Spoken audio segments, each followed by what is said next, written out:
Boom. All right. This is a super special episode. Usually we're on every Wednesday, 11 o'clock, close to midnight, doing our overtime. But this is Overtime episode 52, brought to you by Flight Room TV. I'm your host, Remy Please. I'm with Lighthouse. I'm with PNHD. I'm with PS5. And we have a very special guest, Mr. Dave Weiss from the Flat Earth Podcast. Hey. What's up, Dave? What's up, Dave? What's up, guys? You're from Lighthouse. Did Lighthouse launch? What's going on? Lighthouse is the streaming service, right? I never heard. No, it's StreamYard. Never heard of that. I thought you said Lighthouse. My bad. What's going on, guys? I was excited to meet some real Globers, but you guys are already questioning the globe, which means you're flat earthers. You just don't know it yet. So we're gonna finalize that tonight.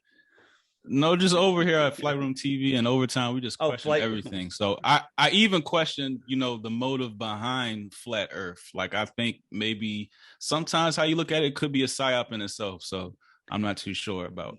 You know what? I thought it was a psyop too. I was into all sorts of truths out there. The New York event, the Connecticut event, the Boston event. And when I heard about flat Earth, I was like, oh, this is stupid. And then when I looked into it, I was like, all right, it's compelling, but it's got to be a psyop to discredit all of the work I've done.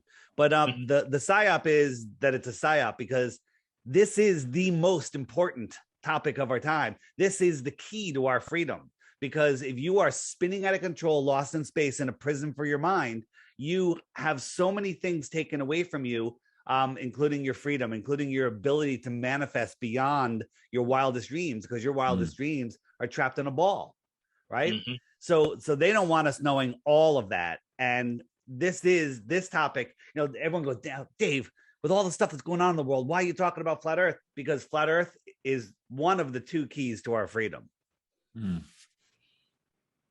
I mean, expand further on what is it about it that is a key to our freedom? Like, how do you start there, and how does that link to everything else that's going on in the world right now? Yeah, so I woke people up to those events I talked about, and other things, and they're like, oh yeah, I see that, but those people they're going to go away, and and then they just go back to work and they forget about it. But when you wake people up to flat Earth, everything changes. There's never a day that they don't stop thinking about it. There's never a day that they're not excited to learn more about what's going on. They all of a sudden can see all of these other things that are happening in the world. They can see through the deception. They can see that they're at the center of creation and not spinning out of control in a heliocentric, ridiculous universe. And once you understand that, really things start opening up for you, and the whole world changes.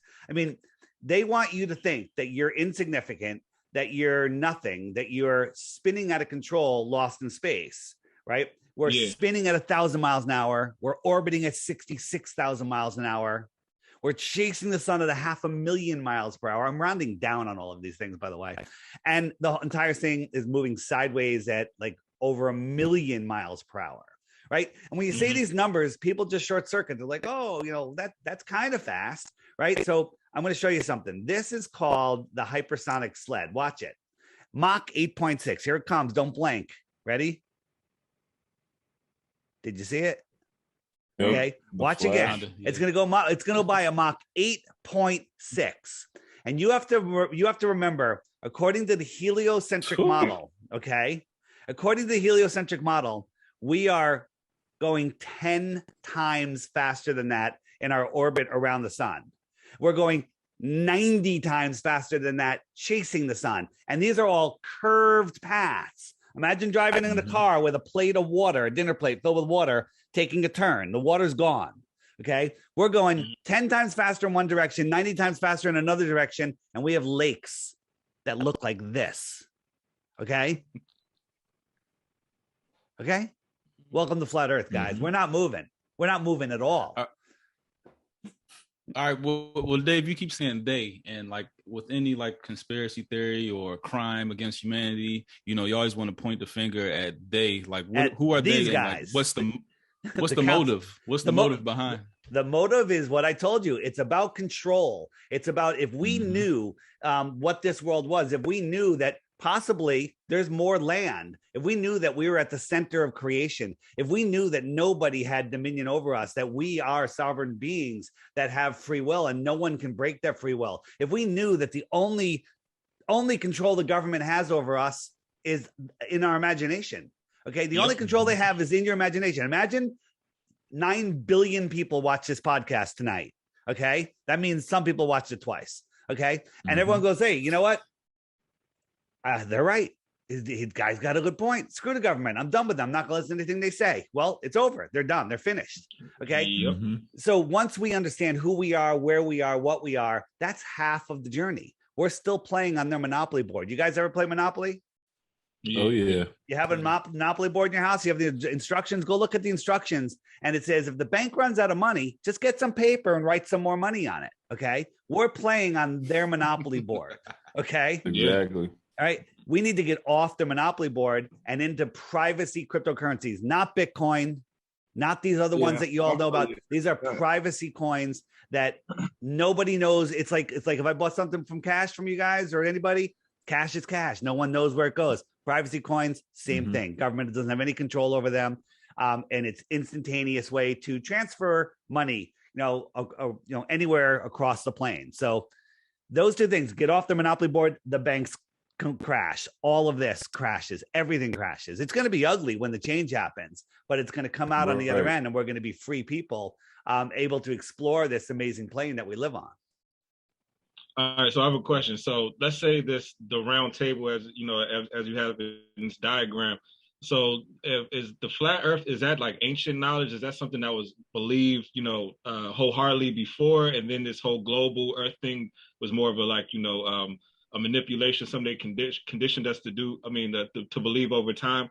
Do you think that people from the past believed the Earth was flat, then we got, conditioned believe that the Earth is round, and now you're uncovering this now, but what's the, was the round Earth thing first, and then flat Earth got this, kind of uncovered it, or was that something that was created to manipulate us? So history is written by the victors, and his story is that the Greeks figured it out 2,000 years ago, Aristophanes with his sticks and shadows.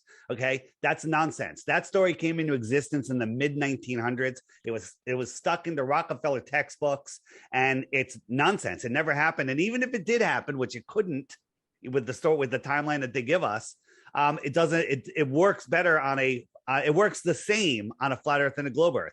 There's things that are going to fall into 3 baskets. Works on a globe Earth, works on a flat Earth, works on both. Lots of things work on both. Lots of things work on a flat Earth. Nothing only works on a globe Earth, and you'll see that tonight. So you know the story of Aristophanes with his sticks and shadows.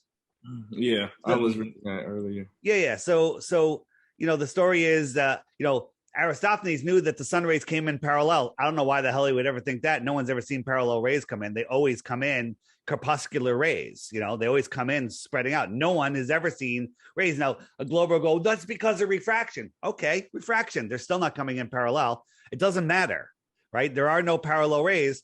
But if you look at a flat Earth with a local sun, no shadow, and then he did math to figure out the sphericity of this flat plane, right? Assuming it's a ball, assuming the sun is far, assuming the rays come in parallel, which no one has ever seen, right? Then you can come up with some great math that says something that's totally not true. Go ahead. All right. No, you about to finish your point. I got No. My point is, this is they assumed parallel rays. They assumed the Earth is a globe. Here's Aristophanes. Here's his buddy. Somehow he's communicating with him 500 miles away. He gets this angle of the shadow, does some math, figures out the sphericity of this ball, and they brainwashed all of the kids, all of the adults, everyone. Carl Sagan did it in Cosmos, was when they really rolled it out, and everyone believes it. But on a flat, non-rotating Earth with a small local sun, here's Aristophanes, here's his friend, here's the same shadows, does the same equation and figures out the sphericity of this flat plane. This is something that works on both. Doesn't prove either. Well, okay. So if the Earth is not, if the Earth is really flat, then what about the other planets? We've been getting taught about all 9 planets. Mercury, Neptune. Yeah. So which one? Other planets. Yeah. Which one do you like? Pluto? Do you like Pluto? Pluto has a desert that looks like the dog Pluto. Okay. This is the picture. Wow. This is the picture of Jupiter. This is NASA told us this is we filmed their northern lights, which proves it has a magnetic core. Okay, look at this. Could you do this? Do you need Photoshop to do this? No, you don't. You need like MS Paint. You could probably do this in MS Word. Okay, it's so this is from NASA, and if you look at these two paintings, because they are paintings 2 years apart, all of the clouds are exactly the same. They just made this one a little darker. Okay, they use the same painting. Now either they're lazy or they're purposely telling us, they're purposely showing us what's going on, right? So then if we look a little farther at what planets really look like, our optics have outgrown their lives. If I can find my Mars picture, I've got a video of Mars. When you zoom in on planets, where'd it go? Like how they dance. Yeah, how they move around. And I just can't find the picture. It'll come up in a second. So our planet's not really solids? That's what you're saying? What I'm saying is we don't, anything that's above as high as we can reach or beyond the shoreline of Antarctica where no one's allowed to explore, it's really off limits. So, this is what NASA shows us. And our best optics show us something completely different. That we see these pulsing orbs of geometric shapes. We can scientifically prove, if you take the time and actually use your brain, when we look at Mars, well, you look at Mars in the sky, it's the brightest star in the sky. It's like, wow, it's really bright. And then you think, well, they're telling us it's a dusty, dirty ball that's farther away from the sun than we are. So if you were standing on Mars and you were looking at the sun would be even smaller. So you have to believe, standing here on Earth, that Mars, far away from the sun, with that smaller sun, that sun's reflecting off of that dusty, dirty ball and reflecting all the way back to Earth, and it looks brighter than a star. That's impossible. That's impossible because there's many things. The inverse square law of light means every time you double the distance to a light, it gets a quarter of the brightness, or every time you half the distance, it gets 4 times brighter. So if you're looking at Mars, it's like, all right, it's pretty bright. If you went halfway to Mars, it'd be 4 times brighter. And then halfway again, 16 times brighter. Halfway again, 64 times brighter. It would be brighter than the sun in no time. Same thing with the moon. With the moonlight that we're seeing, it would have to be brighter than we see the sun, when in fact, the whole thing is a lie. The question on the moon, why are you able to see the moon during the daytime? Because I've actually read some things where people say there's actually 2 moons. So I'm just curious because we never really learned about the moon in the daytime in school. Shaq, you want to chime in on this too? How you was overseas and you seen? Oh yeah, that's a good point. Yeah, it's a couple of different things that I've seen, David. Just being overseas, and seeing different correlations and the stars, and it's just I questioned a lot when I went overseas in the Eastern, Middle East, and Africa. I was actually out there for a couple years on both regions. And so I just saw something weird. I saw the moon, and I saw 2 stars. One was vague. I'm sorry, 2 suns. One was vague, and then one was full. So there's a lot of researchers now that are we call it the second sun. Wow. Or as Crow 777 Radio calls it, the spirit sun. And I have a theory that the sun and the moon that we see, and possibly the stars too, we're not actually seeing their actual source. Their source is being projected maybe through a firmament into our reality. And that's how we're seeing them. And during eclipses, and I have some videos that I was going to ask about eclipses. We'll get into that. We'll get into that. But when the sun is really getting dimmed and it's not blinding you, we can see the source of the sun behind it. Okay. And sometimes under certain weather conditions, you can see the source of the sun or the source of the moon. Perhaps we're trying to figure it out, but it's definitely not a rock in space. I mean, this is Mars through a super zoom camera. It's not a dusty, dirty ball like they tell us. And, if you look at just what NASA shows, with the Curiosity rover, which is up there working great for years, and somebody keeps washing the solar panel off, which is just amazing. Dust storms without rain ruin solar panels in days, not, decades. I don't know how long it's been up there. And sometimes they show it dusty, sometimes they show it cleaned off. So, the conspiracy, the people that, the NASA fanboys will be like, oh, it does rain on Mars, but they don't want us to know that. I mean, you could just make up stories. It's so easy to be a glober because you could just say anything. Yeah. All right. So Dave, do you not believe in any sort of like secret space programs? Like, they might say we can, we can't. I mean, we haven't reached Mars yet, or we haven't reached, certain planets yet. Yeah. And we're blasting off in jet fuel, dick rockets and shit like that. Yeah. But do you think there's like technology that exists that's like, I think there superior is. to that? I think there is, but they're not going to outer space. They're going to the outer space. Okay, we'll get into that in 1 second. Here is a shot of Mars from the rover. You can tell because it got a little bit of a selfie of itself. There go Here's Greenland. a spot. That's a conspiracy on Greenland. in itself. It's the same friggin' land. I read about that one too. Yeah, and I mean it's so easy to fake this. Google Earth. Jaron from Jaronism found on Google Earth that where they were testing the stuff in Greenland. And you can see the NASA trucks and the rovers, and it's literally on Google Earth. I did see that video. Yeah, it's crazy. Did see that video. Yeah. I mean, and again, did we catch them? I don't think so. I think they're putting it out there. I think they're always telling us what's going on. So right. Is there outer space? First, you have to understand, flat Earth is not this. This is what they want you to believe. This is the Flat Earth Society. Google Flat Earth. You're going to find crap like this. Because the Netflix special.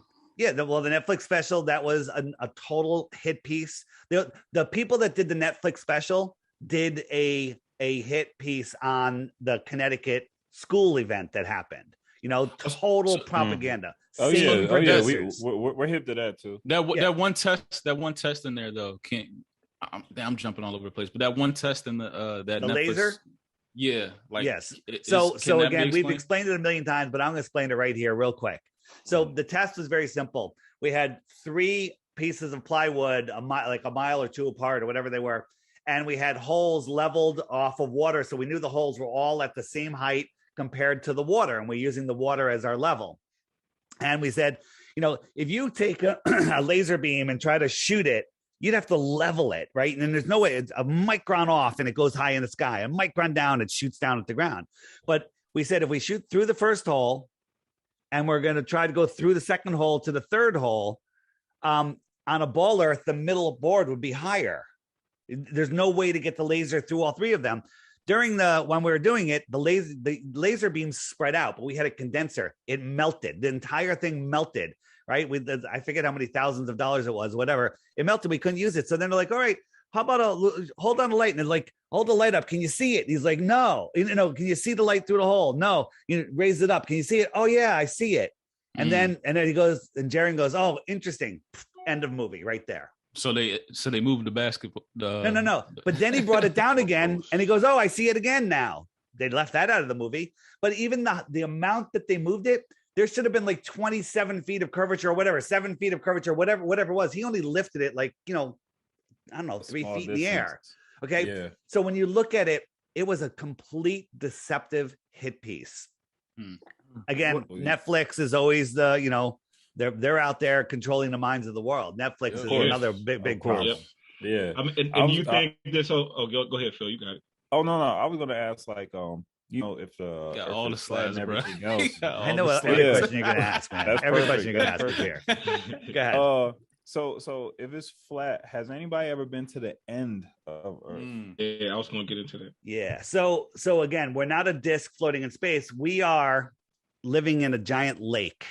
Okay, large bodies of water, anything bigger than a bucket of water lays flat at rest, period. A drop is a drop, though that has surface tension and everything. Anything bigger than a bucket of water lays flat when it's at rest. The Earth is 70% water. I think it's actually more. And there is no curvature, testable, scientifically provable, measurably flat. Okay, all of the continents are surrounded by water, but the water needs a container. The edge of a lake, think of a small lake or a pond, whatever.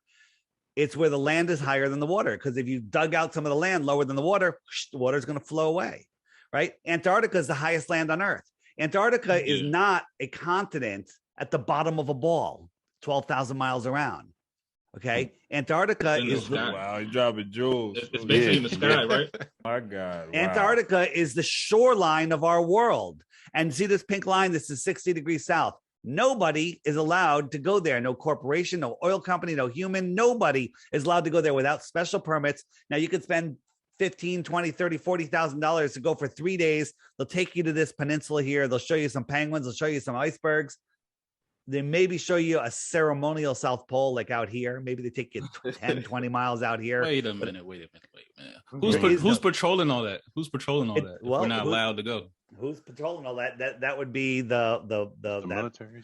That round table that I showed you. But let me show you is going there. If we look here on the Flat Earth Sun, Moon, and Zodiac Clock app, and we go into the images button, and we scroll down to what Flat Earth Banjo has prepared for me, is here.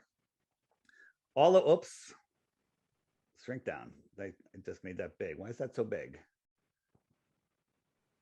What's going on here? Oh, it's sectored off. It's why is it going big like that? See, things are just not cooperating. Take your time. They're on to us, Dave. Maybe it's just that one image. How about this one? They're listening to us. All right, that'll work. It's not really showing it right now, but these islands that surround the world are all controlled by the crown. Okay, remember the Falkland Wars? Why are they fighting over a little tiny island way south? It's because they need these spots, and anybody that tries to go out there will be stopped by force. People have been stopped by force. People that got permission from their countries to go, South Africa, stopped, turned around, sent home, put in jail. Okay, so even if they let you go out there, how are you going to navigate? Compasses don't work, GPS doesn't work, and that's how there's all of the islands that they patrol. So there's your patrol right there. That's large swaths of ocean. Large swaths of ocean. All right, go ahead. Next question. So, in a sense, though, isn't that like a tool to make you feel like insignificant if we can't leave Earth? Absolutely, the True Man show, right? We're trapped in this globe, right? Yeah. They don't want us to know that there's more. So, what are they hiding, right? And there's a lot of things that they're hiding. It's never one reason. I mean, they're hiding more land. They're hiding who we are. They're hiding the creator. Resources. They're hiding resources. What's going on in Antarctica? That you're at the center of the universe. They're hiding the creator. They're hiding everything to make you feel small, insignificant, scared, weak, afraid. Everything. They want us to believe they can control you. What's that? So they can control you. So it's all about control, right? Yeah. The only who said the whole world is a stage? You guys know Shakespeare, right? Yeah. He was fake. He never existed. The guy that said the world's a stage is a group stage of people. Actor, right? Is a made up person. That's how much the world is a stage. Yo, I was watching this thing earlier about how they say astronauts are actually fucking actors and not even really people that go to space. All types of wild shit. We're gonna go there. Yeah, we'll get into that. We're gonna go there. That was gonna be my next question. We're gonna go there in a minute, and then we're gonna answer your question about the secret space program because I'm a fan of the secret space program. Okay, so where was I going? I was talking about the outer space. No, that was before. It was let's go back to that outer space. The outer space. So all right, we'll go back to the outer space. So quick question, David. Yeah. When we're just talking about, all right, let's say we're talking about kids at this point, right? They're 6 or 7 years old. You know, at this point, everybody is taught that Go tell a 6 or 7 year old that the earth is flat. They will rip your head off. Exactly. Right? Because the indoctrination starts before you can talk. I mean, your parents. Go ahead. Go ahead. So my point is, though, let's say that there's a 5 or 6 year old that is homeschooled and that does not know that the earth is round. Do you or flat, right? They just know that they live on some form of society, and it has a hard ground to it, and you have gravity to keep you down. Do you think, I'm just trying to, nudge, like, what aspect or what level are they controlled? You know what I mean? Is there an aspect to, you know, them, even if they don't know that the world is round or flat, like are they controlled in any way? Because I know you mentioned that if we think that it is round, right, we're kind of going with what society is saying, and you know, their whole nomenclature. Here's the thing: don't believe anything I say today. Go verify it yourself. Right? I'm going to show you that everything NASA says, the only place that you can never go, we just have to believe them, right? We just have to believe them. I'm going to show you undoubtedly that they're lying about everything. And then you could just forget NASA. NASA is just a bunch of acting deceivers that are soulless, basically. But I don't believe the Earth is flat. I know it's not a spinning ball. And I bet you anything that it's flat. The construction of this world, I'm not sure what it is. Maybe we live on this plane inside a toroidal field. That's all fun to discuss, but we're not spinning out of control. You go to a kid that's never been taught either, and you say, "Hey, so what do you think? Do you think that looking around, looking in nature, do you think that the Earth is flat and not moving? Just like you feel right now, like you're standing here." And you're not feeling anything, as I'm scrambling for an image. Okay. So, you bring the kid in nature and go, do you think that we're flat and stationary? Or do you think that we're moving in two different directions faster than this rocket sled? Okay. And the answer is no kid is going to say that they're moving 10 times faster than that in one direction and 90 times faster in another direction. And then, if you look at we're getting into the planets, the distances and sizes that they tell us things are impossible. I mean, they tell us, you guys know how far the sun is? Have you been doing any research? I don't know the exact number, but so they tell us the sun is 93 million miles away. Okay. Mm-hmm. So if the sun was, 10 miles over our head, it would look like this. It would just fill the entire sky, right? And you move it away, it gets smaller. Why does it get smaller? Perspective. It's moving further away. Due to perspective, things get smaller. Yeah. So you move it 93 million miles away, it goes from filling the entire sky to the size of a coin held at arm's length, just like we see it. Okay. So that's a lot of reduction. What if I made it 5 times farther? How much smaller would it get? Well, if you do the math, 3 times farther, you couldn't see it because it would be smaller than your eye can see. But let's just be safe and make it 24 times farther. Because if it was 24 times farther, that's 3 light hours. The distance it would take light from the sun, I think 3 hours to get to us if it was 24 times farther. You with me? Yeah. These aren't hard numbers. Just follow this because they didn't teach us to think this way. So they tell us Polaris is a lot bigger than our sun. It's we'll call it 48 times bigger. It's 46, but I'm going to use 48 because it's just going to be easier. 48 is 2 times 24. So to make Polaris the same unseeable size as the sun, we have to make it 6 light days away because it's, 2 times whatever what with the 3 light days, 6 light days away. Let's call it a fucking light month. It doesn't even matter. We'll just round out. We'll round it way out. There's no way you can see it if it was that far out. Right? A light week, a light month, doesn't even matter. And they tell us it's 433 light years away. That is magnitudes beyond. I mean, there's so much fluff in there. Yeah. There's no way. And then the only answer a Glober has will just kind of change the topic and go, well, you're not really seeing that light. It's been traveling for billions of years and it's actually moved, right? It can't travel. It gets smaller. The inverse square law of light would disappear. Okay. Mm-hmm. You can't see things that far. That's scientifically provable, but people's brains weren't taught to think that way. You were taught to memorize and regurgitate and get the A. Okay. Yeah, that's 100% right. That's all. The indoctrination camps have made the world so stupid. I used to say we're one step away from idiocracy. We are in the middle of the movie Idiocracy at this point. Okay. It's all theater, man.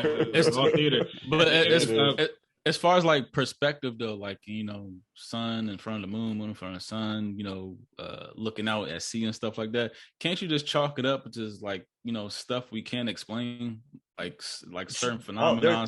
There's lots of things we can't explain. There's lots of things. What's the one that like the floating boats in like the water was like Fata Morgana, whatever. No, whatever it's not. You know what? I had that. I have the image, but let me see if I have it.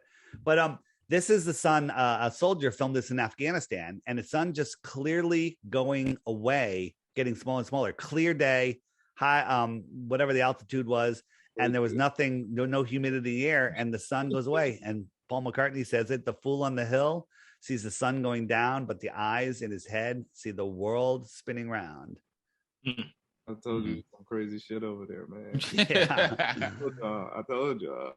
Okay, so somebody in the comments, and I don't know how, like I seen it out all these comments, but Captain Cook and his his explorations and stuff like that. I don't know if it was him. I might be fucking this up. It was. I know the answer. But like how he circumnavigated the lower hemisphere of the globe, and it was way larger than any other part. Right. So if you want to prove, here's the thing: we try to talk to Neil deGrasse Tyson. And Bill Nye, these are all just shills, a failed actor, a failed comedian, and they will not engage us, right? We're Eric Dubay, one of the first flat earthers that really hit the scene, was supposed to debate Neil deGrasse on the Joe Rogan show. He even promoted it, had it in his schedule, and Neil got the phone call, "Don't do it. You're gonna be disgraced." And wow. And he won't do it. Neil says he doesn't have time for flat earthers. That's a great excuse, but he has time to make video after video after video, straw manning us and gaslighting us, right? Again and again. You want to end flat earth? Let's just prove it tomorrow. We can do it in one day. Take an airplane. Flat earthers. 2 airplanes. Go over here to the base in Antarctica. You guys come on the plane. We'll get Neil deGrasse on the plane. We'll get a bunch of flat earthers, a bunch of globe earthers, and we get 2 airplanes. And you fly about 1,000 feet in the air and just offshore, and you follow the coastline around. One goes this way and one goes this way. This way you can verify that you're following the shoreline. Everyone's looking out the window. You can verify that the plane's not going extra fast or extra slow, because you can say, I've been in an airplane before. We're going about 500 miles an hour. I can tell.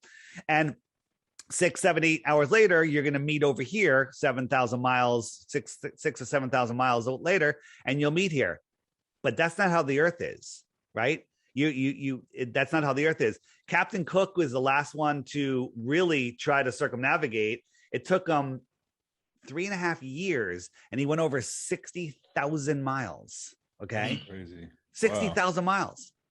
3 years. Maybe it was 60 to 70,000. I forget. They don't even know, because without GPS, I mean, even with GPS, GPS is run by the liars at NASA.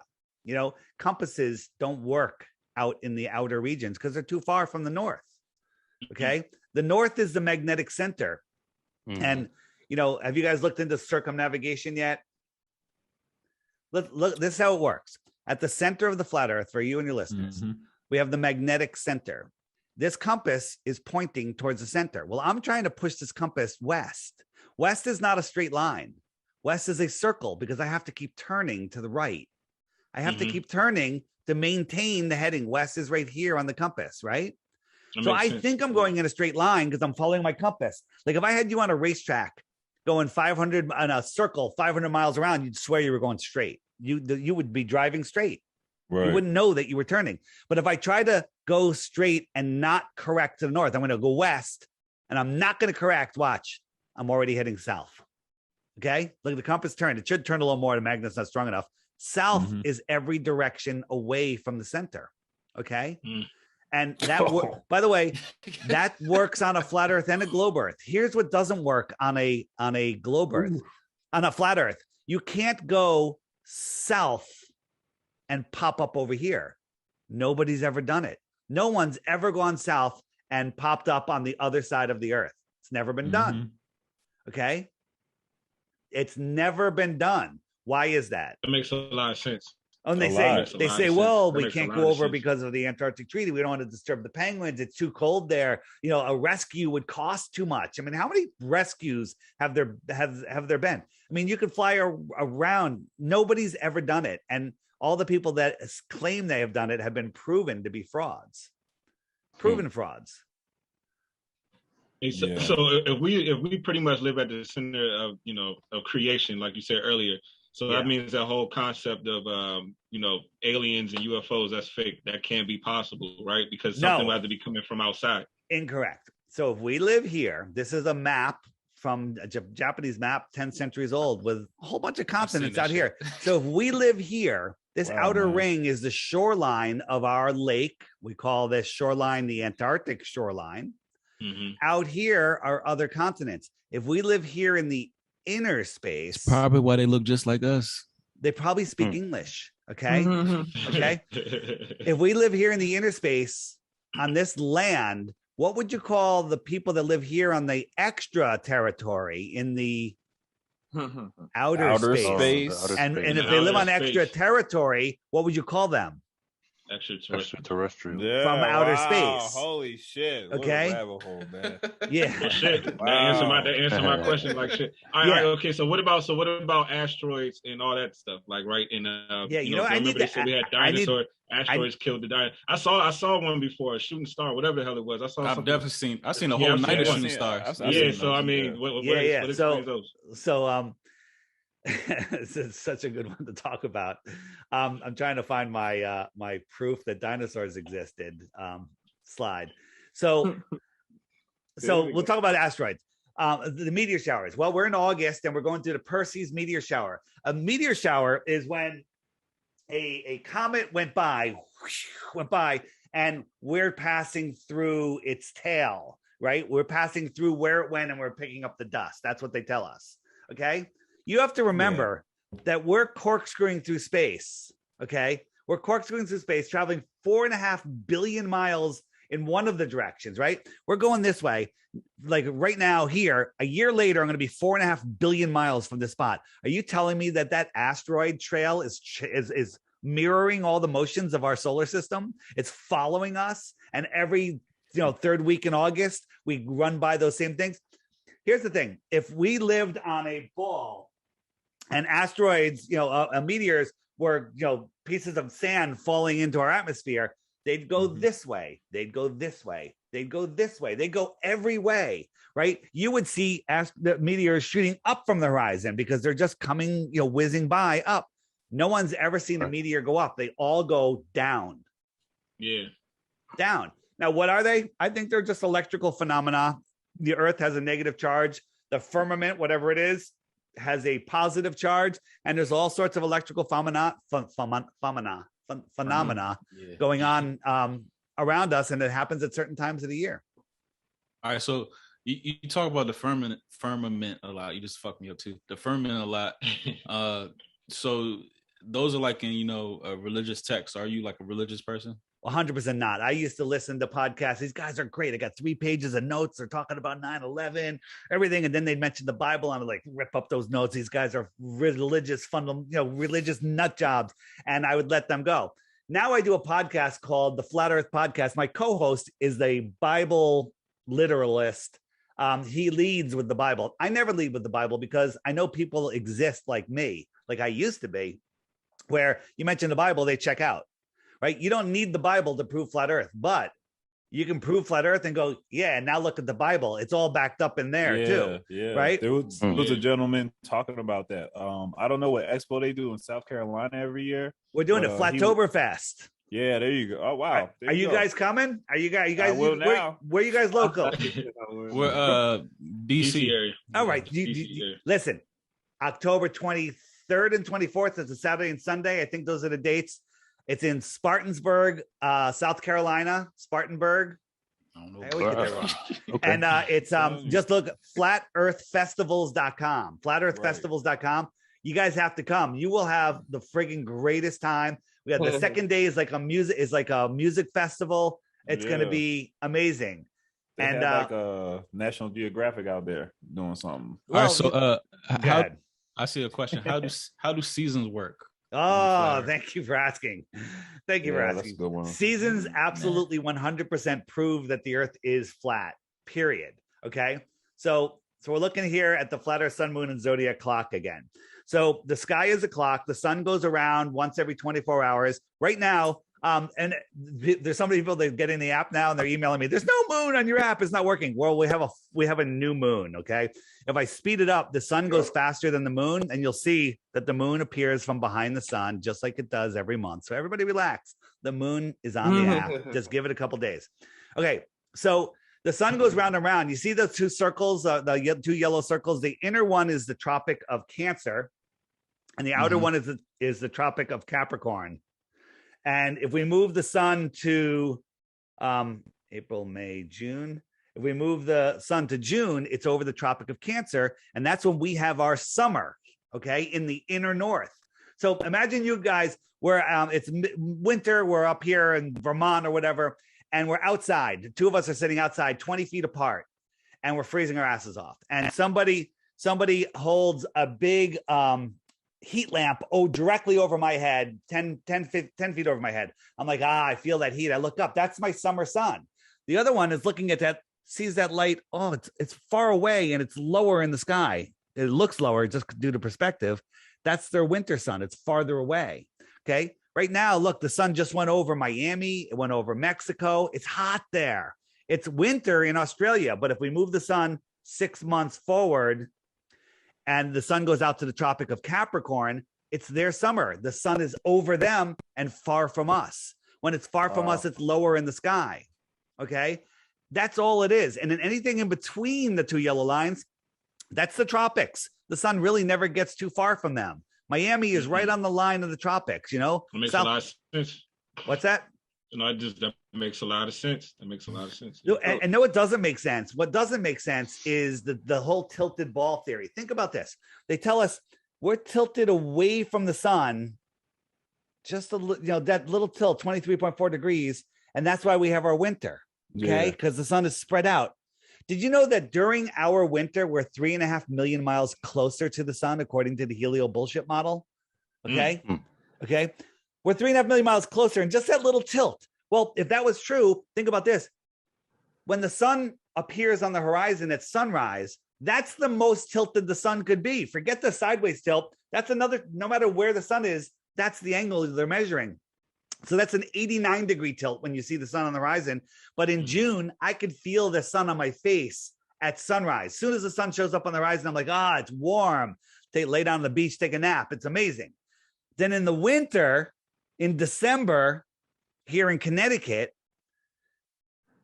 at solar noon, when the sun is at its highest point for that day, let's say it's 40, 45, 50 degrees up in the sky in angle, I could look at the sun. I can't even feel the heat on my face. And we're 3.5 million miles closer, according to the helio nonsensical model. None of that makes any sense. And here's the problem. You guys have been thinking about this enough. You guys followed me on that. Most people just check out during that explanation. They're like, that's too much for me to really think about. Okay. Because once you think about it, once you understand this simpleness of it, you'll realize that it's the dumbest thing ever. You know, you guys asked me before we started recording, do I have my 3 Bitcoins? Right. Because my challenge. My challenge is anyone that can come up with a glow proof wins 3 Bitcoins. I have another challenge, 100 Bitcoins. Oh, anything dumber than the heliocentric solar system. Okay. Anything dumber. Okay. Just name anything that's dumber than that. I'm sorry. You can't do it. It's an impossibility. Hey, Dave, real quick question. Just touching into Alaska. I had a couple military buddies that was in Alaska, and they told me how deep, it was, for sunlight. Like sometimes it could be sunlight for, I think, 2 straight months. Sometimes it gets to 3. So the way that works is, I guess I got to go back to the app real quick. If you think about it, the sun sets due to distance and perspective, and then it goes behind an atmospheric deck. I'll show you that in a moment. But if I move the sun back into June, so now think about people are here in Alaska in the middle, in Norway. Okay, the sun's really never that far from them. It never gets that far, right? The distance from Alaska to any point on this line is never far enough for it to set. That's why it's up all the time. Right? But if you're farther south, like here in Connecticut and New York, well, the sun, it's daytime here, but when the sun's all the way over here, it's nighttime. Sun's too far away. It sets. I'm going to show you how it sets in a moment. So but the thing is, in June, we have a 24-hour sun in the inner north when the sun is arcing around us, the Arctic, it arcs around us. But on a globe, 6 months later, you should have the same sun conditions at the same degrees south. But that's not what happens. In the south, there is no 24-hour sun. They try to tell you there is, but there isn't. There's fake videos. And also the plant life, the weather, everything is completely different, and it coincides with a flat Earth, like we're looking at here. So what about the 9 months of pure darkness? Okay, so in the Arctic, where the sun is arcing around you, you have your 24-hour sun, but when the sun goes all the way out here, it's never close enough to Alaska for the sun to rise. It's always out of reach. Okay, it goes all the way around. It's never near. It's never close enough to these places in here. Okay, and that's same thing out here. When the sun's all the way in here, there's nighttime. It's nighttime out here. It's nighttime. And it's cold. And think about this: red one, the equator. Yeah, well, the red one's the equator, right? When you're out here in the Antarctic, what's the sun doing? Is it arcing around you, or is it antarcing away from you? Right, anti-arc. Okay. Yeah, that's why I was saying that equator, like that just is in the app. If you hit the question mark, up comes, hey, all the questions you're going to ask, and on the left, what about Antarctica and the 24-hour sun? You hit that puppy. Up comes, you open up the YouTube link, and up comes all these videos about Antarctica that YouTube won't serve you, right? All everything completely explained. And then go test it yourself. Go there yourself. I mean, spend $50,000 on a wasted vacation. So right. all of the stuff that you want is in there. Also, tons of other stuff. Mud floods. I recommend you guys watch The Lost History of Flat Earth. Talk about the rabbit hole. You'll be so deep in the rabbit hole, you'll realize there is no bottom, so you're never going to hit it. So you can just keep on falling for the rest of your life. Wow. That's a cool app, David. What's the app again? Just show it real quick so everybody can see. It's called the Flat Earth Sun, Moon, and Zodiac Clock app, and it's also in the description. Yeah, awesome. It also, if you look, there's some new buttons here on the bottom here that aren't on the app yet. We're working out the bugs. The Meet Flat Earthers. If I click it, up comes a map, and you'll be able to see where other flat earthers are that have the app, and you'll be able to message them. Like if you click it, you can send them a message. That's cool. Yeah, some cool stuff. So it's like a whole community. Yeah, well, it's a way to find other people, because you know what? Nothing like meeting other flat earthers. Let's say you guys are hanging out at the beach. You went to the ocean for a couple of days, and you look at your app and go, hey, there's a couple other flat earthers here. You can message them like, hey, we're gonna hit the tiki bar in a little bit. Come on by for a beer. Boom, new best friends instantly. Yeah. It's gonna happen all the time. True. Like-minded people. Yeah. Cool. All right, so like because the government, or the powers that be know more information than us, is there any like declassified files that we can look into to kind of like 100%. And also in the app, if you click about what about pilots, are all pilots and scientists in on it? And there's a whole bunch of they're actually spread out through the whole thing, but there's declassified NASA documents, FAA documents, CIA documents, FBI documents that say all of their modeling done for their aircraft is done over a flat, non-rotating plane. Does that sound like a ball to you? A flat, non-rotating plane. It says it again and again and again and again in all of these documents. Yeah. Right. What about like stuff like Operation Fishbowl and or even like stuff about Libyan gold glass and stuff like that? So these are the 6 operations. These are the 6 operations that they use to control our minds. In 1959, after Admiral Byrd, when all the countries are fighting over resources, it goes, there's land bigger than the United States, filled with resources that no human has ever stepped foot upon. And they go, let's start a treaty. Nobody can go there. Treaty's in effect until the year 2041. It's the only treaty that hasn't been broken, and it's to protect the penguins. Yeah. Okay. Right. Dude, the Antarctic Treaty alone should wake you up. It should wake you up to flat Earth, dude. Okay. And then they said they don't have the technology to go around Antarctica, but they have the technology to send Jeff Bezos' whole ass up to space. So. They sent a giant dick up into space, exactly. and the rocket also looked like a dick. Yeah, crazy. Exactly. Nobody gets my joke ever. That's a good joke, dude. That's a good joke. It's a double joke. Thank you. Hey, Dave. Yeah. Go ahead. Yeah, go ahead. Oh yeah, but even in that Richard Bronson video, you can see the bubbles from the fucking fish bowl. This is actually Richard Branson. He's in a 0G plane. It wasn't even the plane he did wasn't even it. This is like a regular 0G plane. A glider. Right, it's a plane that does this parabolic arc. They filmed it. They edited it all together. They said he got 4.5 minutes of free floating time. Well, how come they only show 4 seconds? They only show him floating for like 4 or 5 seconds. Right. Everything's cut. Like with NASA, this is a 0G plane, and they film the whole thing, and you float around when it's doing this parabolic arc. You get like 25 to 40 seconds of weightlessness, and then they just hold on. What about the times where you can go like on the ISS space station, like live, videos and see them floating for like, one straight shot for 5 minutes or so? No, they're I'll show you that in a second. First, Jeff Bezos, they love their sexual innuendos. His dick looking rocket. Yep. This is what they showed you. Look, what's this thing doing? Austin Powers. Yeah. Look, what's Austin he doing? Powers, yep. Okay, exactly. This is what they showed us. This is comical. Okay, they're children.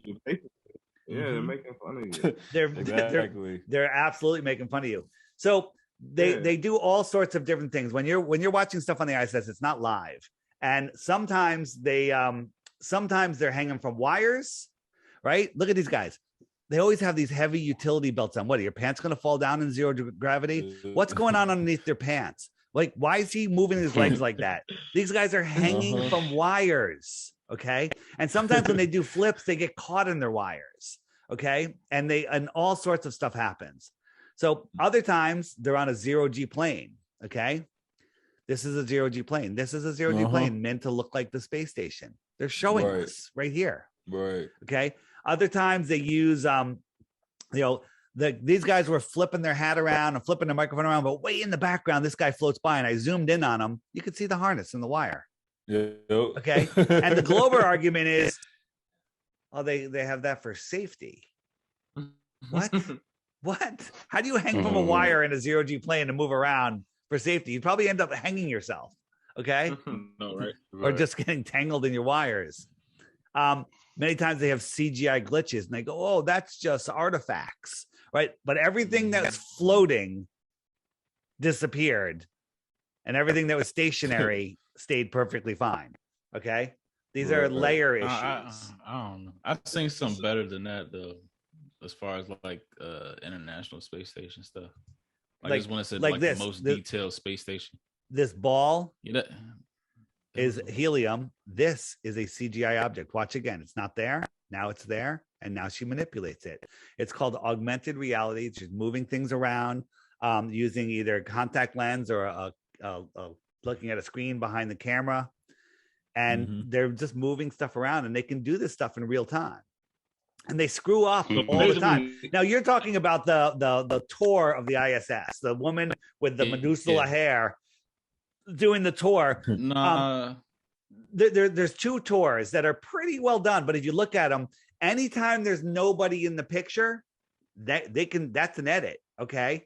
But she's doing this thing, and basically she's hanging from wires. Think about this. This is easy technology, but people can't fathom it. She's hanging from wires.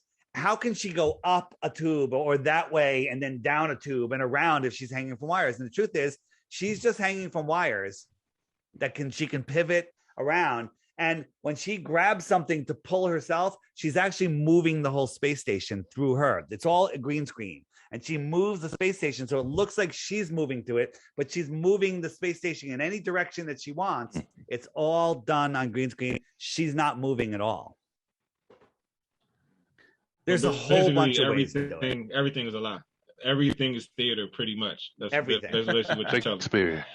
So I mean, so I guess that's even just the whole, like, you know, Star Trek, and we grow up, we see cartoons with space people, and this is just all just to further indoctrinate us, and to the point where we won't even be open-minded to this perspective, because we've been seeing it over and over again our entire lives since children. 100%. You know, I grew up on Star Trek. I watched every episode more than once, right? Star Trek, Star Wars, Lost in Space. It's all about space. Look how much space propaganda is out there. And they all do it too. Yeah. Ninja Turtles in space, Power Rangers in space. It's unbelievable. It's everywhere. And most of the time you don't even notice it. There's globes in every movie. They're just everywhere.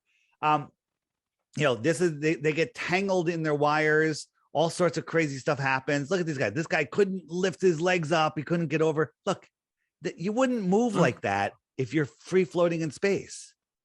Okay. This guy's got a harness right here. You can see the wires pulling out of his shirt, right? And crazy stuff with their clothing. I don't even think that their clothing that we're seeing is completely real.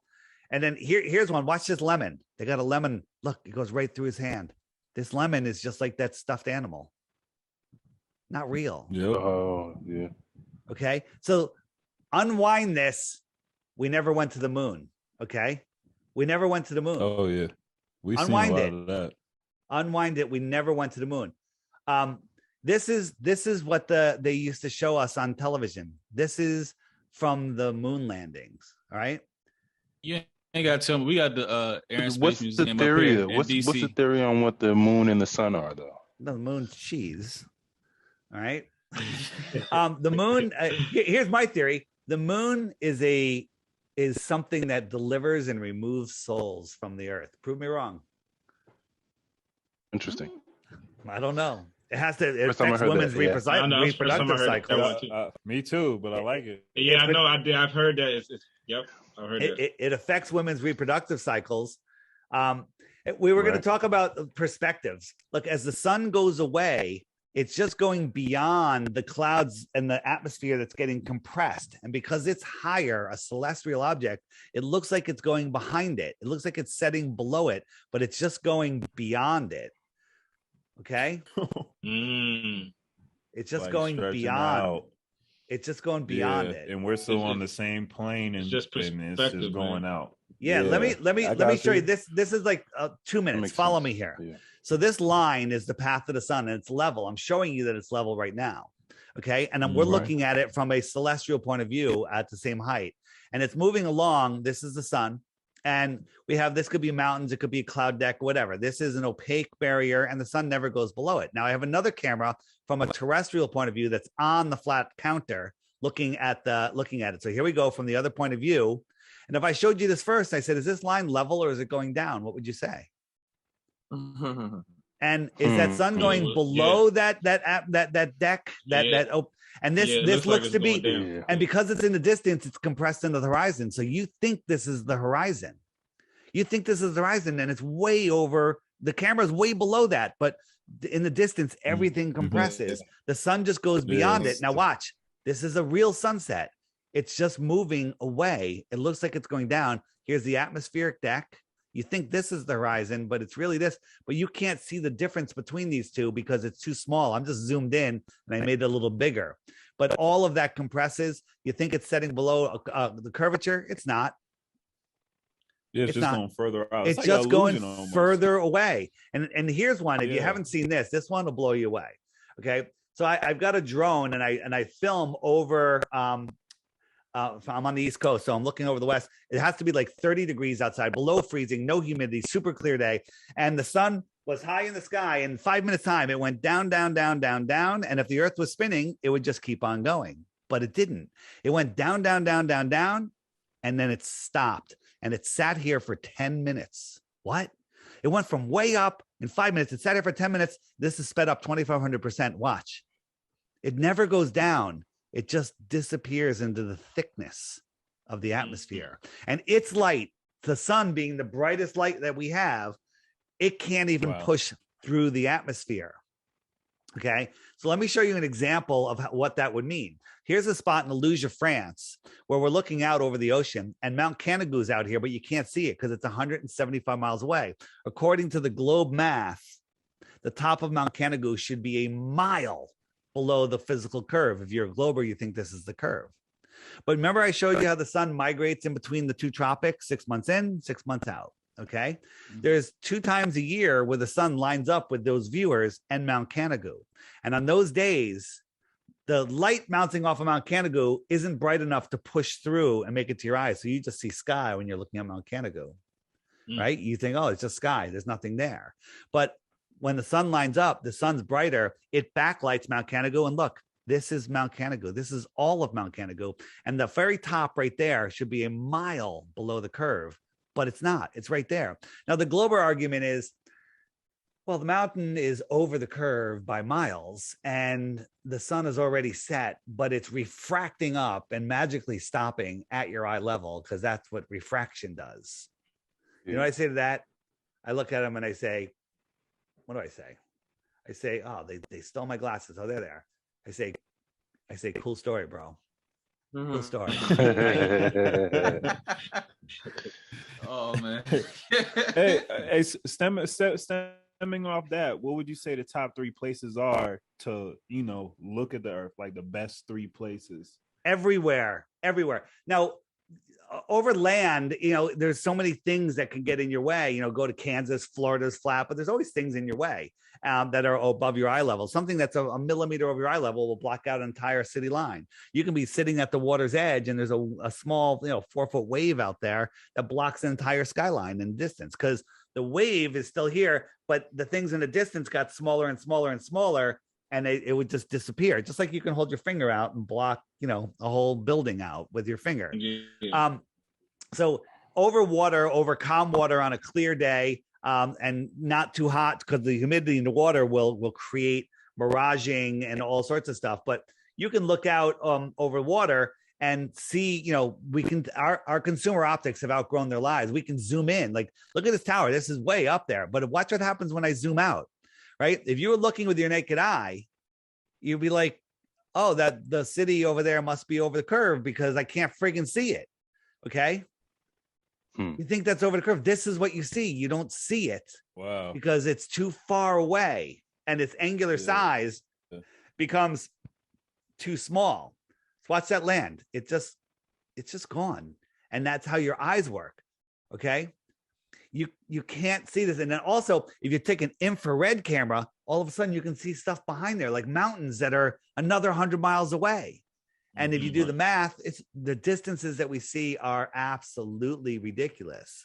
Yeah, we see in 2D as well. So we actually, as humans, have some sort of hindrance where we can't even see actually in 3D. Right. It's called the angular resolution limits of our eyes. Look right here. No boat. Oh, look, there's a boat. So the angular size of that boat becomes so small that you can't see it. So we're going to zoom in on the boat. Watch, you're going to see the whole side of the boat. There's the whole side. Now, as we zoom out, it's just like the boat's going away. All those people are naked, crazy. By the way. Okay. And the boat disappears from the bottom up. The boat disappears from the bottom up. Look, the boat's gone. The window's gone. The whole boat's gone. Now, a Glober would say, well, it's because it's over the curve. Well, it's not over the curve. It's just you've lost your ability to see it. It's angular size. To see it, yeah. Yeah, it's out of line of sight. I know. I'm about to be on that now. Hold on, I can't see this out here. All right. If space is fake, per se, what the fuck is space? But what is space if it's fake? What is it? I think it's water. I think there's waters above and waters below.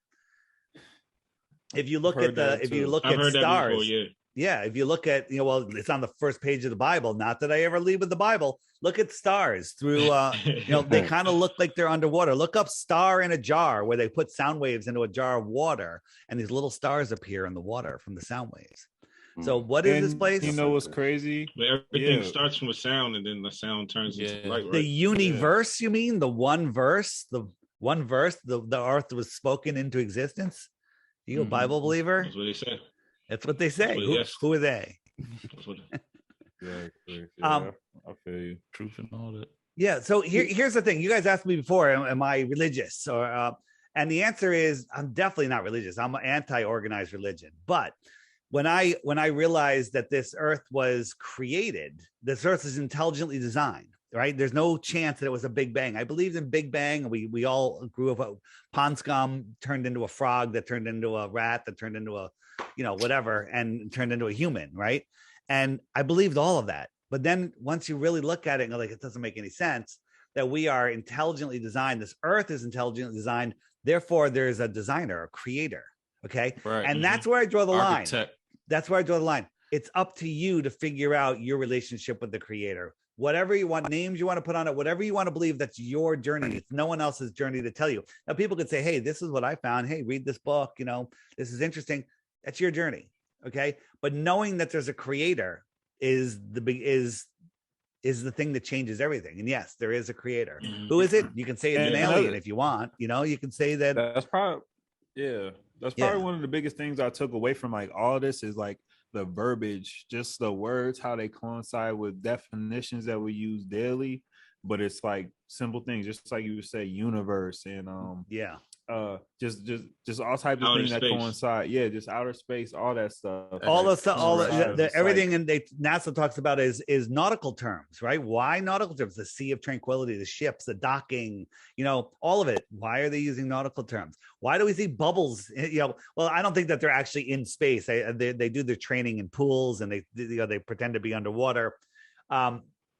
But I don't believe anyone's been to space. If you watch some of those rockets that look like they're skimming across water as they're trying to break through, but I should probably include that in my slides. Oh, here. like a bird's eye view. Yeah, they could probably be recording bird's eye. Somebody filmed one of the rockets going up, and then filmed a boat on a lake, and they look the same. They look like they're making the same kind of wake.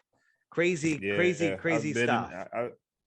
I've seen that illusion. And what is the reason why they can't film the Earth from space is Antarctic view? Like, why is it always, America, Africa, like that type of view? Why is there never? Because there are no photos of Earth. There are no photos of Earth. We can't get up high enough to film the Earth. All of the photos of Earth they're all paintings. They're all nonsense. Look at the size of the United States. This one's hard to see. Let me find another one. NASA admits that all of the pictures from space are photoshopped. They're photoshopped. They're painted before they had Photoshop. Where are all my photos? So the people that say, what about photos of Earth? They're the ones fighting that there's photos. NASA doesn't even fight that there's photos. They say they made it in Photoshop. They're lazy. They use the same clouds again and again. Okay. The United States is half the size it is here. What happened? People say that we're getting fatter. Maybe that's it. Okay. If you look at the layout of the Earth, this is one shot they show you. This is how much of the land is here. You have to believe that all of this land, all of this is on the other side of this ball. Okay. They can't get their proportions right. They didn't go to art class. So when the pilot is getting trained and they're flying all across the planet, like what are they looking at? You know what I'm saying? Like they're looking at a flat Earth. They're looking at a flat Earth. They're flying straight and level in their airplane with their gyro that holds rigidity in space. Okay, they're not diving. They're not nosing down. A pilot flying 550 miles an hour after an hour would be 30 miles higher in the sky if he just kept flying straight. He'd have to keep nosing down, and the gyro would keep him on a straight path. Most pilots know. I used to say some pilots know. Most pilots know, but they don't talk about it publicly because they want to keep their jobs. Okay. All the Qantas pilots, they all know. They all talk about it amongst themselves because they know if they open their mouths, they lose their job. The Globebusters show interviewed a KLM pilot, and the next day she was grounded. Right? She was shown, and the pilots have shown us all sorts of evidence. Next time you're on a flight, if that ever happens again, ask the pilot, does he nose down? Do you nose down? Because you'd have to nose down on an average of a mile every 2 minutes. Okay. That's a lot. You're sleeping on an airplane, you're having a good nap, And all of a sudden the pilot just slowly, hey, we're about a half hour from landing. And he just slowly starts going down. You wake up, you're like, oh my God, we're changing directions, right? You know, your body senses all of that. Okay. Yeah, Your body senses all of that. Yep. And then think about this. If you're on the equator, this one, again, people just short circuit. You guys can handle this. If you're on the equator, the Earth is spinning around once a day. Well, the equator is about 25,000 miles around. Okay. Just under 25,000 miles around. So you're moving about 1,000 miles an hour. Okay. Because to make it all the way around in one day, you got to be going just over 1,000 miles an hour. You with me? Yeah, I'm listening. If you're sitting on the equator, you're moving 1,000 miles an hour through space because you go around once a day. Well, what if you're all the way up in Alaska? You're still only going around once a day, but you're not making this big circle. You're making a tiny little circle up here. So maybe you're only going 200 miles an hour. Okay. Let's say you're a mile from the North Pole. You're going around once a day and you're going 3.14 miles in 24 hours. That's like an eighth of a mile an hour. You're going less than a mile per hour. So you're on an airplane, right at the North Pole, you take off and you fly to Ecuador and you want to land on this runway right here that's heading north-south, a north-south oriented runway. Mm-hmm. It's moving sideways at 1,000 miles an hour. How are you going to land on it? Exactly. How are you going to land on it? But it is so damn large, you can't feel like that type of that's just words. You're just saying words that have no meaning whatsoever. Okay.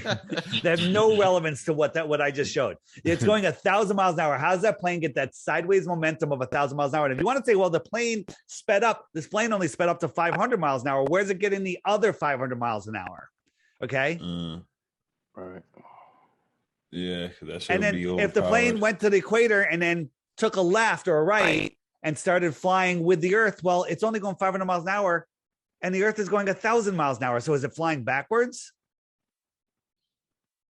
And then they go, well, the air is gravitationally locked to the Earth and you're flying within the air. Baloney. A summer breeze pushes the air left and right. A butterfly could fly. The air is not Velcro to the Earth. It's sitting here on the flat Earth. So the flight should be quicker if we're flying against the right. And how about this? The air at 40,000 feet outruns the spin of the Earth. It's going faster in the same direction as the Earth is spinning, but it's outrunning the spin of the Earth by hundreds of miles an hour. Does that make any sense? Shit fucking not at all. Right. Anyway, and just to finish off NASA and SpaceX, this I don't even need to narrate this, but I will. This is I don't fuck with SpaceX at all. Yeah, this is supposed to be real. Okay, look at this thing. This is a combination of a balloon, CGI. This isn't even real. Look at this thing. Exactly. Look at this thing. Right, this thing's gonna go up. Now watch. It's gonna turn its engines off. It weighs like 40,000 pounds. Look how high it is. Now look how low it is. Okay, and it's gonna free fall back to Earth. It's going to free fall 40,000 pounds. Now look at the smoke. The smoke will kind of give you an idea how fast it's moving. Is this thing free falling 40,000 pounds? Watch the next scene. Ready? Right here. Look at the smoke. Now look at it. It's barely moving. It might not even be moving. Okay. And now look how high it is all of a sudden. It's a movie. This thing is free falling, and now watch. These little engines are going to come on. It's going to turn over. They're going to get the impossible shot. Oh, look how high it is again. They're going to get a possible shot from underneath, and it's going to land up right where it took off from. Ready? Watch this. And this little flame. The three rockets are going to go on, and then watch. Two of them are going to turn off. Watch, and this little flame is going to stop this thing and land it upright. Look at this thing. Yeah, Iron Man do it better than that. I know, right? Look at this CGI smoke. That's all fake smoke. If you have know anything about it, that's why I kind of believe in the secret space program, stuff like that, because like this makes us like borrow money to like finance all this like jet fuel and doing it the old boy way and stuff like that instead of using electromagnetism and what I'm saying, just super. Let me. I'll help you out there. Yes, there is a secret propulsion program. Okay, a secret where they're using electricity, they're using free energy to move faster and better. I'm sure that stuff exists, but they don't want us to know about it. And it's not to go to up in the sky into distant, ridiculous distant planets. It's to go to outer. It's to move around our plane, to go around places. If they can get beyond Antarctica, maybe they're going to those outer lands. Okay, maybe they're visiting the extra terra out there. You know, maybe maybe that's where the real controllers of our world live, in the outer space. You know, maybe they live out here, right? And they have that. So yeah, secret propulsion program, I'm on board. Okay, but they're not going to outer space. Think about this. So nobody goes to outer space. You're saying, Dave? Nobody. There is no outer space. There is no outer space. But think about this. When we look up, and that's not outer space. No, you're looking up at everything that you see is within the Earth system. And I already showed you that we can't see the stars at distances they tell us. That everything that we see is here. They're local. All of the stars are here. They're all implanted in the firmament. That's why every night, every year, on the same night, you go out, look at the stars. They're in the exact same position. They're in the exact same position. Now, the day you die, the day you were born, your grandparents, go out the same night. They're in the exact same position, but we're traveling billions and billions and billions and billions of miles, and none of the stars move. That doesn't make any sense at all. Doesn't make any sense at all. So the I don't closest, know. That kind of makes me feel insignificant. If you're saying us not being able to travel to space makes you feel insignificant, us not being able to travel through what space if the world was set up like this? There's other worlds out here. Maybe there's other puddles out here. Maybe there's a trillion other puddles. Maybe this could be yeah, this could be we don't know. There's so much out there, and it's within our reach. Okay, think about this. The closest star is Alpha Centauri, 25 trillion miles away. Well, how far is a trillion miles? Well, you know how far it is? It's fucking far. Right? It's so fucking far, it's impossible. All right. So if you were traveling a mile a second and you traveled for 1 trillion seconds, how many miles would you have gone? A mile per second for 1 trillion seconds. You've gone 1 trillion miles. Right? So let's say you wanted to go to the nearest star. You're traveling in a rocket ship that's moving at a mile per second. After 1 trillion miles, 1 trillion seconds, you're 1/25th of the way there, right? Okay, you're 1/25th of the way there. You got to do that 25 more times to get there. How long is a trillion seconds? How long is a trillion seconds? Guess it and you win a Bitcoin. If you guess it within a day, you win a Bitcoin. Trillion seconds. Come on, real quick. Real quick. Hey Siri. No. Hey Siri. Hey Siri. Hey Siri, text mom the F word. Trillion seconds. Stop it. Hey Siri, stop. I'm saying a month.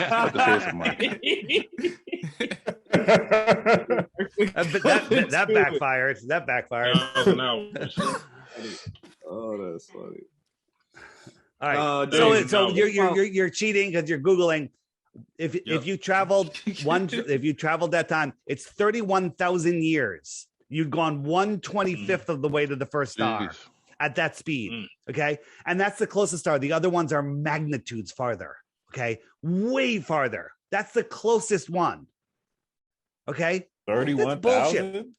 1 trillion seconds is 31,000 years. You know what? I've said that on 150 shows or more. And every time I say it, it still blows me away. Yeah, 1 trillion seconds is 31,000 frigging years. No, and they tell us the closest star is 25 trillion miles away. Exactly. If you're traveling a mile a second, which you've never done, no human has ever gone that fast, and you went 1/25th of the way to the closest star, you've gone 31,000 years, and you have to do that 25 more times to get there to find out that space is fake. Hey Siri, stop. That's crazy. Hey David, just what are your thoughts on like the core, right? Wait a minute, just hold on one second. Hey Siri, shut the fuck up. I think it's sent out like 20 text messages. And now I get all the flat earthers going, what the hell do you have Siri for? You know, they're listening to you. Yeah, they're listening to everything. I'm just making it easy for them.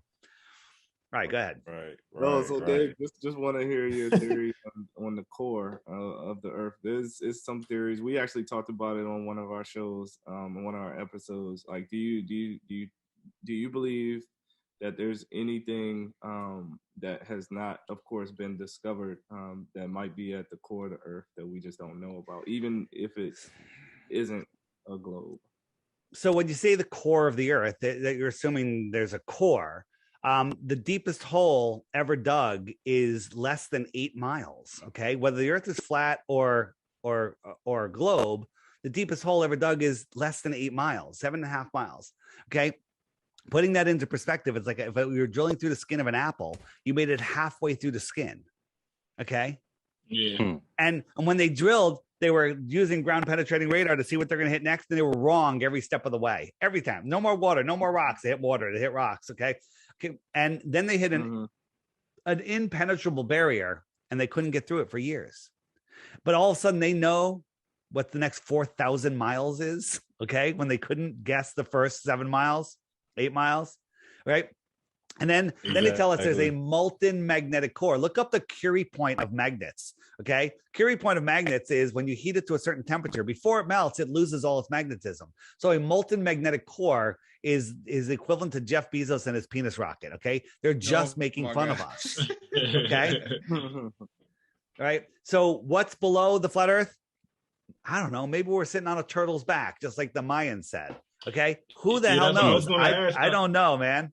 I don't know. But I mean, pretty much every living thing on the planet has a core, right? And if you can grow, grass, trees, vegetation, all that comes from the Earth, then Earth would have to be a living thing, right? How about this? Everything on this Earth was alive at one time, including rocks, everything. Everything was alive. I heard about that. Yeah, right. Yeah. And by the way, in the app, there's the Tataria button, and then the Stellium 7 button. Talk about rabbit holes, man. Bring food and water if you hit either one of those buttons. All right. Yeah, Tataria. Yeah. I kind of, was going to there could be, living organisms, at the center. It could be, like the core, like your nervous or your central system. To your brain. We just don't know, I think that we are part of this Earth system, that we can't live off of this Earth. We're connected to this Earth. This Earth feeds us our electrons. Everything in this world is run off of electricity and magnetism. Those are the only two forces in this world. And we are, getting free electrons. I'm barefoot right now. I'm always barefoot, but we're connected to this Earth, and that it's a living system, and we're within it. Okay, so it's like the cells in your body, right? It's like the cells in your body. The cells in your body can't live outside of it. It's like the same concept. Yeah, I mean, it's all part of the system. The experiments are done where they take a cell of your body or some blood or whatever, and they separate it from you, and then they shock you, and then it has the same reaction no matter where it is, because it's always connected. Everything's connected. It's amazing. So expand that out to the astrology, where, when Mars is in retrograde, don't do certain things or whatever. Right. Well, right. That's not a rock 25 million miles away. It's an energetic source right here within the Earth system. And it's all connected. All of these pathways of energy and stuff that are going on. This world is indescribable. We're just figuring it out now. And there's lots of different theories. Is there a dome over us? Is it a flat dome? Is it a solid dome? Is it an energetic dome? Is there no dome? What is space? We're figuring all of that out. And that's a fun conversation. But the one thing that we all agree on, and is scientifically provable, is that we don't live on a spinning space pair flying through an infinite space vacuum, right? Once upon a time, there was nothing. It exploded and became everything. That's fucked up. And then all of the rocks turned into balls because of this magic gravity. And then all of the gases turned into bigger balls and left a vacuum in between. Okay. Yeah. What? Yeah. Gas balls in a vacuum? You think Earth was created? Like where did this friggin' vacuum come from? What? All the gravity sucked everything out of nothing. That was 100 my question. bitcoins. Like, Anybody? Come on, how did 100 Earth even bitcoins. yeah, man. How did Earth even come to be though? That was like my question too. Like, do you believe in what theory do you believe in? Like that created Earth and made it flat as well. You got me, man. It was created. It was created. Yeah. Who created the creator? Who, are we all part of the creator? Are we the creator? Are we all part of it? I've heard that too. Here's the way I look at this world. We're in a physical simulation, and the currency of this world isn't dollars. It isn't friggin' gasoline. It isn't energy. Any of that stuff. It's our souls. Our souls are the currency of the world, and everybody wants the souls. Everyone wants old souls, all souls, and they're trying to steal your soul. And that's what many of these evil people will steal your soul because they've lost their souls, right? They've sold their souls. Okay, right. Your goal here is to maintain control of your soul, and to do that, you have to not break anyone else's free will. That's it. That's it. You break someone else's free will, you lose control of your soul. You're right. Wow. Okay. I feel that. I do, because it is spiritual warfare right now. 100%, and that's how they get away with it. That's how they get away with it, because most people don't even realize that's a thing. They've been just indoctrinated, into nonsensical world that they live in, and the only real statement that I've ever heard anybody from politics say is the only thing to fear is fear itself. That is the only true statement that I really, agree with. Because fear is the only thing that'll stop you from doing the right thing. And that's what they want. They keep you in fear. Exactly. I mean, every once in a while, every couple months, I say, I should watch the news. And I don't make it 5 minutes. I'm like, God, that was horrible. I feel sick. Here's something. Here's something for you. I'm telling you, man. I'm telling you. Fox, CNN, they're not opposites. They're the same thing. They're all the same shit, man. And they give you cancer. Just so you know, if you watch the news, you're going to get cancer.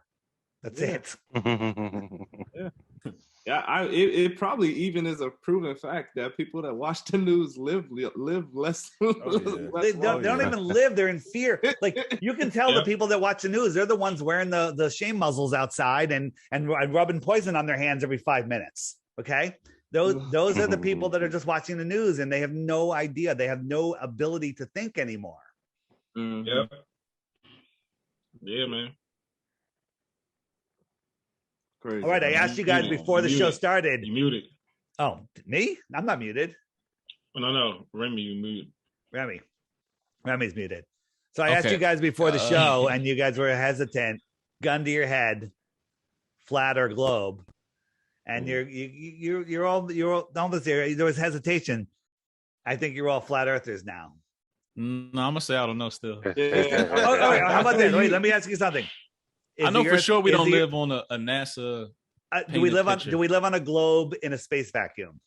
Nah. Okay, you're a flat earther. You're in the closet, just so you know. No. You're in the closet, dude. Yeah, in the closet. Right? It's time for you to come out. My mind up. And here's the thing. Don't just believe that we live on a flat plane, and and it's it's the model that I'm showing you. We don't know. I mean, I highly recommend in the app, on the web page, hit the history of flat Earth.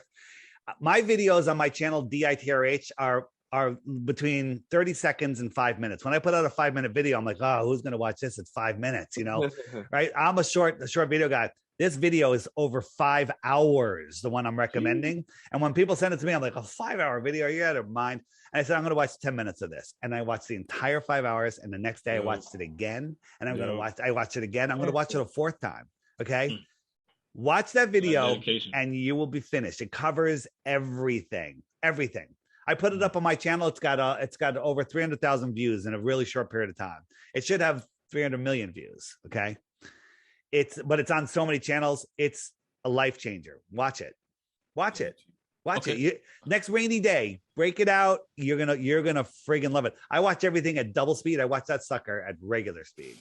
Yeah, I need to start doing that. All right, I was gonna say, finishing out though.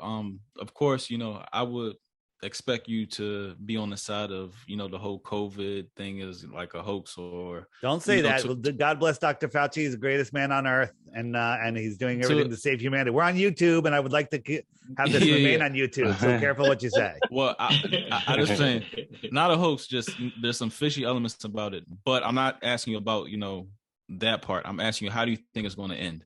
As far as that's a great question. That's a great question. So I believe that they're pushing their agenda faster than they wanted to because of the number of people that are waking up. This entire thing. We say this every week. Yeah. Please go. Yeah. Yeah. Go. The entire thing could end tonight, not even tomorrow, if just people wake up and unplug. The analogy I use is Neo in The Matrix, in the documentary The Matrix. At the beginning, he's plugged into the Matrix. He's lost. He doesn't know what's wrong with the world. He's depressed. He can't figure it out. His soul knows the truth, but his brain has been brainwashed because it's plugged into the television, to the television matrix. Okay. Mainstream media. And then by the end of the movie, he's completely unplugged in the matrix. He realizes who he is, where he is, what he is. And it doesn't matter what the world is because he has reclaimed his power. If everybody would just do that, game over. Okay. The problem is people are so far gone. Their brains, their pineal glands are so calcified. And they're so hypnotized by the news that they're literally, they're fighting for their own enslavement. How's it going to end? That was beautiful. Yeah, very powerful. Fighting for their own enslavement. If that ain't, I see it every day. It every day. Yeah, go ahead. So it's unfriggin' real. Here's what I say to people: anybody that does anything that those jackasses are telling you to do based on this whole thing that's happening is part of the problem. I have never once put a shame muzzle on, other than an emergency in a hospital where I put a bandana on my face for a couple of minutes. Okay. I will not put one on. There's nothing that you can make me do that. And then the other thing that they're trying to force, forget it. No one has the right to do that. Absolutely not. It's the end of the world. So that's me. Okay. Everyone needs to do their part and stop complying, because everyone's complying. This would be over if everyone just stopped complying. What if everyone just said, what if Biden comes out on the Wednesday, he's making his speech and he goes, new lockdowns. Everyone goes, fuck you. And they all go back to work and they all go out. It's game over. There's nothing they can do about it. Yeah, we were talking about that. It's just us, our need to consume. That's what kind of makes us keep going along, put the mask on, got to go in the grocery store. And that's kind of what keeps us, Absolutely. In the cycle. That keeps us in the cycle. I know, but we have to, like, we have a big ShopRite near us, giant ShopRite. I'm the only one in there without a mask every single time. And now recently there's been a couple people, and a couple times they've offered me a mask. I'm like, no, thank you. And they're like, okay, all right. And just, but the thing is, people are wearing masks because they're wearing masks, right? People are wearing masks because other people are wearing masks. But if you really think about it, the whole concept of these masks is insane. I mean, and the whole the retina display stuff too. Pete. Yep, and even the 6 feet, the 6 feet. Oh yeah, that's another. It's separate. They're trying to separate us. I know. Yeah, identify it. Yeah, I know. We can go deep. We can get into. We talk about this every week on Overtime. Overtime. If y'all knew this, we talk about this every week on Overtime. Yeah. I found my proof of dinosaurs. Look, there's a dinosaur proof. There you go. Yeah, you can go into that too. Actually, too. I've heard people say that they didn't even exist. Well, there were some giant lizards. There was giant people. There's all sorts of stuff. But think about this: in all of the history of the world, all the way back to the pyramids, we never heard a single person ever mention a dinosaur. And then in the 1800s, some royal guy wrote a paper on the theory of dinosaurs, and then a year later, to the day, he discovered the first dinosaur. Holy shit. Yeah. Okay. So, and it was just that he wrote a paper theorizing about it. Never found one. Okay. It's called pre-programming or whatever it's called. Manifestation too. Whatever. They the same thing with satellites. Arthur C. Clarke wrote about satellites, and then a couple of years later we have satellites, right? It's all baloney. It's all predictive programming. That's the word I was looking for. Predictive programming. So what else do you want to talk about? I think, you guys had enough? You tired? I mean, Simo, what you got? Because you a little too quiet, Simo. I'm in here. I'm Because I'm soaking it all in. I feel like I was watching that documentary you put me on to the other day. I'm soaking it all in, man. I'm soaking it all in. You have anything? Yeah, you have any information to offer us that maybe we didn't cover, or something that you like think would just hit to make us cross over without saying, well, you should have already. For smoke, they wear this. For painting, they wear this. Pesticides, this. Mining, they wear this. Right? Radioactive, they wear this. The most deadly V in the world, this. Okay? Yeah. What are people thinking? It's saving lives, man. It's saving lives. Yeah, saving lives. I mean, the easiest way out of this situation, man, is like we're using all this money for like stimulus money or I don't know, loans and small business loans and shit like that, when you could easily shut down the country for 2 weeks, get rid of that shit, let it run its course, and then open the country back up using all that money. But you want to prolong the shit so long. It's not about, cure for any a whole nother show on another platform. You just want I completely disagree with. I mean, I hear what you're saying. Yeah, it makes sense if we're talking about a real thing. Okay, but that's a whole nother thing.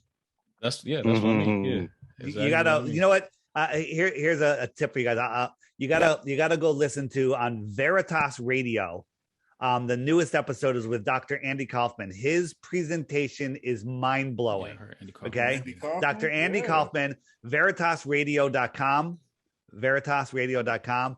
Dr. Andy Kaufman. Listen to that. The first hour, it's a 2-hour thing. The first hour is free. You don't have to remember. Just listen to the first hour. And you will be like, oh, okay. I get it. You'd be done. Definitely. Listen to it. Veritas Radio. All right. Yep. Yeah. Okay. I think we covered a lot. There's a lot of information here at an Overtime 52, brought to you by Flight Room TV. Probably our most prepared informational guest of all time. Man, but great information. And we would definitely love you to come back and just even speak on other topics, because it's all connected. At the end of the day, it's all one thing. So I do believe all conspiracies may be interconnected at the same time. They all are. This is the most important one. And here's the thing: if you Google flat Earth, you're not going to find it. You're going to just get their garbage. They're feeding you what they want you to see. The app bypasses all of their nonsense. I quit my own company to do this, not because I wanted to sell the app, because the app was enough to support me. I was making way more than enough to support myself, and I walked away from what people would call the American dream. I worked in corporate America, then I started my own company, super successful, and I walked away from it all. Because I said, what difference does it make if we go into a totalitarian, complete nightmare? And who's speaking up? And so I'm like, well, someone's going to speak up. That's what everyone's saying. Someone's going to speak up. Everyone needs to speak up. Okay. The app is $3. There is a pop-up that says, hey, would you like to subscribe? The reason that's there is because people ask for a donation button, and Apple and Google Play don't allow donation buttons. If you don't want to subscribe, hit the X. There's no ads, no wait time. It goes away, and that's it. And you have the app. Okay. You still get everything that's on the app right now. So read the reviews. It's called the Flat Earth, Sun, Moon, and Zodiac Clock app by Blue Water Bay. On Google, there's already a Flat Earth Society one by the Ron Media Group. It's not my app. Don't send me emails telling me my app sucks, asking me where the freaking videos are. It's not my app. It's a Flat Earth Society knockoff. It's the highest rated app in the App Store and the Google Play Store.